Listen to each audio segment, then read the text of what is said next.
Yo guys, jumpa lagi di Historik Indonesia. Pada episode kali ini kita bakalan membahas mengenai proses masuknya agama Hindu dan Buddha ke Indonesia. Bagaimanakah agama Hindu dan Buddha bisa masuk dan menyebar di Indonesia? Untuk menjawab pertanyaan tersebut, kurang lebih ada 4 teori yang dapat menjelaskannya guys. Teori-teori tersebut adalah teori Brahmana, teori Ksatria, teori Waisya, dan teori arus balik. Sebenarnya ada satu teori lagi, yaitu teori Sudra yang dikemukakan oleh Van Weber. Namun teori ini terbilang lemah dan tidak sekuat 4 teori lainnya. Oke guys, langsung saja. Teori pertama, teori Waisya. Teori yang dikemukakan oleh N.J. Crom ini menyebutkan bahwa golongan Waisya atau pedaganglah yang berperan aktif menyebarkan agama Hindu dan Buddha di Indonesia. Hubungan dagang antara India dan Indonesia sudah berlangsung sejak abad 1 Masehi. Kepulauan Indonesia merupakan jalur laut perdagangan dari Tiongkok menuju Timur Tengah ataupun sebaliknya. Pada mulanya, para pedagang India berlayar untuk berdagang. Pada masa itu, jalur perdagangan hanya ditempuh melalui jalur laut, dan mereka menggunakan kapal layar untuk menuju destinasi perdagangan.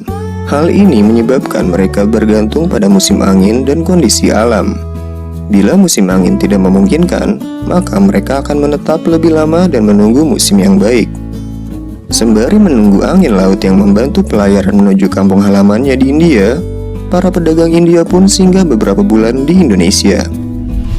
Interaksi yang cukup lama antara pedagang India dan penduduk pribumi secara tidak langsung turut mempengaruhi sistem kepercayaan masyarakat kita yang masih memegang kepercayaan animisme dan dinamisme.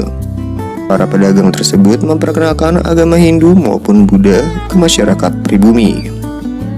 Para pedagang tersebut juga banyak yang melakukan perkawinan dengan penduduk pribumi, dan melalui perkawinan tersebut mereka memperkenalkan kebudayaan India yang kental dengan agama Hindu.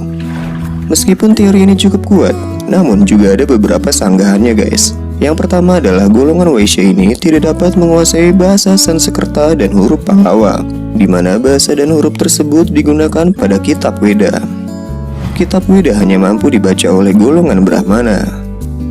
Sanggahan kedua mengenai pusat-pusat kebudayaan berupa kerajaan Hindu, khususnya yang ada di Pulau Jawa.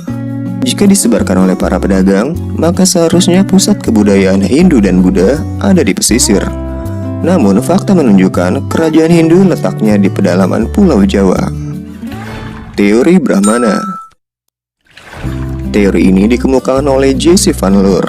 Menurut sejarawan Belanda ini, masuknya agama Hindu dan Buddha disebarkan oleh golongan Brahmana atau pemuka agama.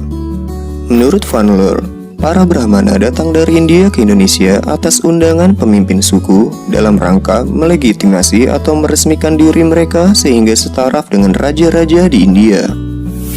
Sebelum masuknya agama Hindu dan Buddha ke Indonesia, sistem kemasyarakatan bangsa kita masih memegang sistem adat di mana kepala suku adalah pemimpin masyarakat guys. Jika ditelusuri dari kerajaan Hindu pertama di Nusantara yaitu Kerajaan Kutai, maka agama Hindu disebarkan sekitar abad 4 Masehi. Pendasar teori ini yaitu pengamatan terhadap peninggalan kerajaan-kerajaan di Indonesia, khususnya prasasti yang tertulis, di mana huruf Pallawa terukir dalam prasasti dan berbahasa Sanskerta. Brahmana adalah satu-satunya golongan yang mampu menguasai bahasa Sanskerta dan huruf Pallawa. Teori ini juga memiliki sanggahan guys. Meskipun hanya Brahmana saja yang bisa membaca kitab Weda, namun terdapat pantangan di mana para Brahmana pantang untuk menyeberangi lautan. Untuk mencapai Indonesia pastinya harus menyeberangi lautan ya guys. Teori Kesatria. Teori ini didukung oleh Frederick David Kahn Bose, Ramesh Chandra Majumdar, dan J.L. Mons. Menurut teori ini, golongan kesatria atau bangsawanlah yang menyebarkan agama Hindu dan Buddha di Indonesia. Teori ini mengacu pada konflik antar kerajaan di India pada masa lampau. Peperangan yang terjadi di antara kerajaan-kerajaan tersebut menimbulkan pihak yang menang ataupun kalah. Raja dan prajurit yang kalah biasanya terusir dari wilayah kerajaannya, dan kemudian mereka menjauh dari wilayah sengketa. Golongan kesatria tersebut diduga mendirikan koloni baru di Asia Tenggara hingga ke Indonesia. Kelemahan teori ini yaitu selama ini belum ada ahli yang dapat menemukan bukti-bukti yang menunjukkan adanya ekspansi dari prajurit-prajurit India ke Kepulauan Indonesia. Teori arus balik. Teori yang dikemukakan oleh Bose dan George Squedes ini menyebutkan bahwa orang Indonesia lah yang berperan aktif menyebarkan agama Hindu dan Buddha. Mengapa demikian? Orang-orang Indonesia mempunyai kepentingan untuk datang ke India dalam rangka mempelajari dan memperdalam agama Hindu dan Buddha.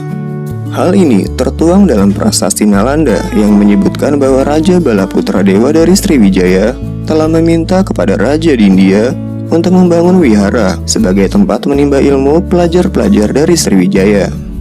Setelah belajar di India, orang-orang Indonesia tersebut pulang ke tanah air dan menyebarkan agama Hindu dan Buddha.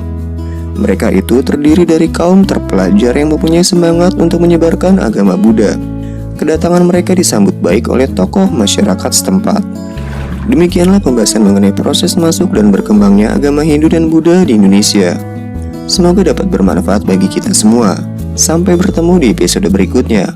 Akhir kata, salam jas merah. Jangan sekali-kali meninggalkan sejarah.